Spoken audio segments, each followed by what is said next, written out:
नमस्कार दोस्तों, स्वागत करता हूं एक नई क्लास में।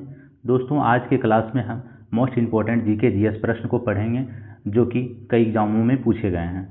आप किसी भी एग्जाम का तैयारी कर रहे हैं, सभी के लिए यह क्लास बहुत ही महत्वपूर्ण होगा, इसलिए आप लोग वीडियो के अंत तक जरूर बने रहिए। देखिए, हमारा पहला प्रश्न है, नदियों द्वारा मिट्टी का जमाव क्या कहलाता है? तो सही उत्तर हो जाएगा जलोढ़। ऑप्शन ए बिल्कुल राइट आंसर हो जाएगा। चलिए अब अगला प्रश्न देखते हैं।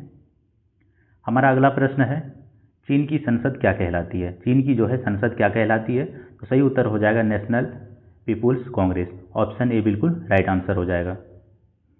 चलिए अब अगला प्रश्न देखते हैं। हमारा अगला प्रश्न है, जवाहरलाल नेहरू किस समय तक प्रधानमंत्री थे? तो सही उत्तर हो जाएगा 1964। ऑप्शन बी बिल्कुल राइट आंसर हो जाएगा। ये कब से कब तक थे? तो 1947 से लेकर 1964 तक थे, इसको याद रखिएगा। चलिए अब अगला प्रश्न देखते हैं। हमारा अगला प्रश्न है, भारत में संघ शासित प्रदेशों की संख्या कितनी है? तो सही उत्तर हो जाएगा 8। ऑप्शन बी बिल्कुल राइट आंसर हो जाएगा। चलिए अब अगला प्रश्न देखते हैं। हमारा अगला प्रश्न है, भारत में प्रथम महिला मुख्यमंत्री कौन थी? तो सही उत्तर हो जाएगा सुचेता कृपलानी। ऑप्शन बी बिल्कुल राइट आंसर हो जाएगा। ये जो है यूपी की मुख्यमंत्री थी। चलिए अब अगला प्रश्न देखते हैं। अगला प्रश्न है, किसे फ्रंटियर गांधी कहा जाता है? तो इसका सही उत्तर हो जाएगा option B Khan Abdul Gaffar Khan. Option B बिल्कुल राइट आंसर हो जाएगा। चलिए अब अगला प्रश्न देखते हैं। हमारा अगला प्रश्न है, किस वर्ष प्रथम व्यक्ति अंतरिक्ष में गया था?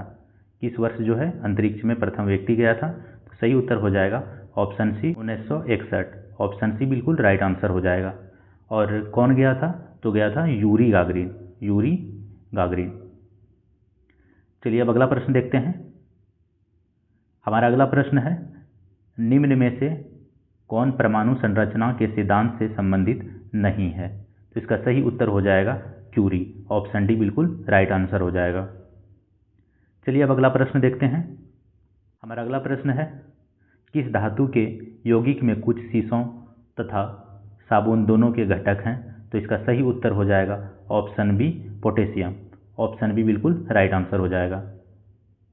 चलिए अब अगला प्रश्न देखते हैं। हमारा अगला प्रश्न है, किस तत्व का परमाणु भार मानक के रूप में लिया जाता है? तो इसका सही उत्तर हो जाएगा कार्बन। ऑप्शन ए बिल्कुल राइट आंसर हो जाएगा। चलिए अब अगला प्रश्न देखते हैं। दोस्तों, हमारा अगला प्रश्न है, सिरके का पीएच मान लगभग कितना होता है? लगभग है, तो इसका सही उत्तर हो जाएगा 3। ऑप्शन बी बिल्कुल राइट आंसर हो जाएगा। इसका जो है एक्यूरेट होता है 2.5। चलिए अब अगला प्रश्न देखते हैं। हमारा अगला प्रश्न है, प्रकाश संश्लेषण का प्राथमिक उत्पाद क्या है? तो इसका सही उत्तर हो जाएगा option B glucose. Option B बिल्कुल राइट आंसर हो जाएगा। चलिए अब अगला प्रश्न देखते हैं। मशरूम क्या है? मशरूम जो है क्या है? तो इसका सही उत्तर हो जाएगा ऑप्शन डी कवक। ऑप्शन डी बिल्कुल राइट आंसर हो जाएगा। इसमें जो है प्रोटीन की मात्रा 94% होता है, इसको याद रखिएगा। मशरूम में जो है 94% प्रोटीन होता है। चलिए अब अगला प्रश्न देखते हैं। अगला प्रश्न है, सबसे जोर से बोल सकने वाला जंतु कौन सा है? सबसे जोर से बोल सकने वाला जंतु कौन सा है? तो सही उत्तर हो जाएगा नीला व्हेल। ऑप्शन बी बिल्कुल राइट आंसर हो जाएगा। चलिए अब अगला प्रश्न देखते हैं। अगला प्रश्न है, प्रकाश संश्लेषण तथा श्वसन का सामान्य उत्पाद क्या है? तो इसका सही उत्तर हो जाएगा ऑप्शन डी जल। ऑप्शन डी जो है बिल्कुल राइट आंसर हो जाएगा।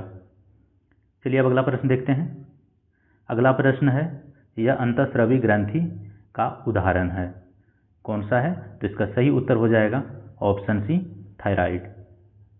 ऑप्शन सी बिल्कुल राइट आंसर हो जाएगा। चलिए अब अगला प्रश्न देखते हैं। निम्नलिखित का कारण विषाणु है। निम्नलिखित का कारण विषाणु है, तो कौन सा का कारण विषाणु है? तो इसका सही उत्तर हो जाएगा रैबीज। ऑप्शन सी बिल्कुल राइट आंसर हो जाएगा। चलिए अब अगला प्रश्न देखते हैं। वह यंत्र जो अत्यधिक तापक्रम मापता है क्या कहलाता है? तो इसका सही उत्तर हो जाएगा पायरोमीटर। पायरोमीटर जो है सबसे अधिक तापक्रम मापता है। ऑप्शन ए बिल्कुल राइट आंसर हो जाएगा। चलिए अब अगला प्रश्न देखते हैं। अगला प्रश्न है, एक अश्वशक्ति का समतुल्य कितना होता है? एक अश्वशक्ति जो है कितना के बराबर होता है? तो इसका सही उत्तर हो जाएगा 746 वाट। ऑप्शन ए बिल्कुल राइट आंसर हो जाएगा। चलिए अब अगला प्रश्न देखते हैं। अगला प्रश्न है, सौर ऊर्जा का प्रमुख स्रोत क्या है? सौर ऊर्जा का जो है प्रमुख स्रोत क्या है? तो इसका सही उत्तर हो जाएगा नाभिकीय संलयन। ऑप्शन डी बिल्कुल राइट आंसर हो जाएगा।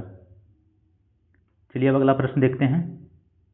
हमारा अगला प्रश्न है, उस राज्य का वर्तमान नाम क्या है जहां नालंदा नाम का प्राचीन शैक्षणिक स्थल था? तो सही उत्तर हो जाएगा बिहार। और नालंदा का जो है निर्माण कौन कराया था? तो कुमारगुप्त करवाए थे। किस वंश के थे? तो गुप्त वंश के वे शासक थे। गुप्त वंश के शासक थे। चलिए अब अगला प्रश्न देखते हैं। हमारा अगला प्रश्न है, कौन सा प्रसिद्ध स्थल बिहार में स्थित है? तो इसका सही उत्तर हो जाएगा अशोक स्तंभ। ऑप्शन बी बिल्कुल राइट आंसर हो जाएगा। और सलीम अली पक्षी विहार जो है जम्मू कश्मीर में स्थित है। जम्मू कश्मीर में स्थित है। कामाख्या मंदिर जो है गुवाहाटी असम में स्थित है। असम में स्थित है, गुवाहाटी में। चलिए अब अगला प्रश्न देखते हैं। हमारा अगला प्रश्न है, किस राष्ट्र का राष्ट्रीय प्रतीक सिंह नहीं है? तो इसका सही उत्तर हो जाएगा पाकिस्तान। पाकिस्तान का जो है राष्ट्रीय प्रतीक चमेली का फूल है, याद रखिएगा। चलिए अब अगला प्रश्न देखते हैं। अगला प्रश्न है, कौन राजनीतिज्ञ विमान दुर्घटना में मारे गए थे? तो इसका सही उत्तर हो जाएगा option D Sanjay Gandhi. Option D जो है राइट आंसर हो जाएगा। कब मारे गए थे? तो इसका सही उत्तर हो जाएगा 23 जून 1980 को। चलिए अब अगला प्रश्न देखते हैं। अगला प्रश्न है, भारत का राष्ट्रीय पुष्प क्या है? तो सभी को पता होगा कमल है। ऑप्शन सी बिल्कुल राइट आंसर हो जाएगा। चलिए अब अगला प्रश्न देखते हैं। हमारा अगला प्रश्न है, भारत के राष्ट्रीय कैलेंडर का कौन सा पहला मास है? इसका सही उत्तर हो जाएगा चैत्र। ऑप्शन डी बिल्कुल राइट आंसर हो जाएगा। चलिए अब अगला प्रश्न देखते हैं। अगला प्रश्न है, 5 सितंबर किस कारण से मनाया जाता है? क्योंकि इस दिन डॉट का जन्मदिन था। किसका जन्मदिन था? तो सही उत्तर हो जाएगा राधा कृष्णन। ऑप्शन सी बिल्कुल राइट आंसर हो जाएगा। चलिए अब अगला प्रश्न देखते हैं। हमारा अगला प्रश्न है, कौन सा राज्य नमक का उत्पादन नहीं करता है? तो सही उत्तर हो जाएगा बिहार। बिहार जो है नमक का उत्पादन नहीं करता है। और गुजरात जो है सबसे ज़्यादा नमक का उत्पादन करता है, याद रखिएगा। चलिए अगला प्रश्न देखते हैं। हमारा अगला प्रश्न है, भारत में पहली बोलती फिल्म कौन सी थी? भारत की जो है पहली बोलती फिल्म कौन सी थी? तो सही उत्तर हो जाएगा आलम आरा। ऑप्शन सी बिल्कुल राइट आंसर हो जाएगा। और ये जो है कब बनी थी? तो 1931 को बनी थी। चलिए अब अगला प्रश्न देखते हैं। नालंदा अंतर्राष्ट्रीय विश्वविद्यालय का पहला कुलपति किसे नियुक्त किया गया था? तो इसका सही उत्तर हो जाएगा एपीजे अब्दुल कलाम को। और कब किया गया था? तो इसका हो जाएगा सही उत्तर 2008 को। ऑप्शन ए बिल्कुल राइट आंसर हो जाएगा। दोस्तों इसी के साथ आपका क्लास समाप्त होता है। वीडियो आप लोगों को कैसा लगा हमें कमेंट में ज़रूर बताएं। और वीडियो यदि अच्छा लगा तो लाइक करके चैनल को भी सब्सक्राइब ज़रूर कर लें। दोस्तों मिलते हैं एक नए क्लास में, तब तक के लिए मैं इजाज़त दीजिए। धन्यवाद।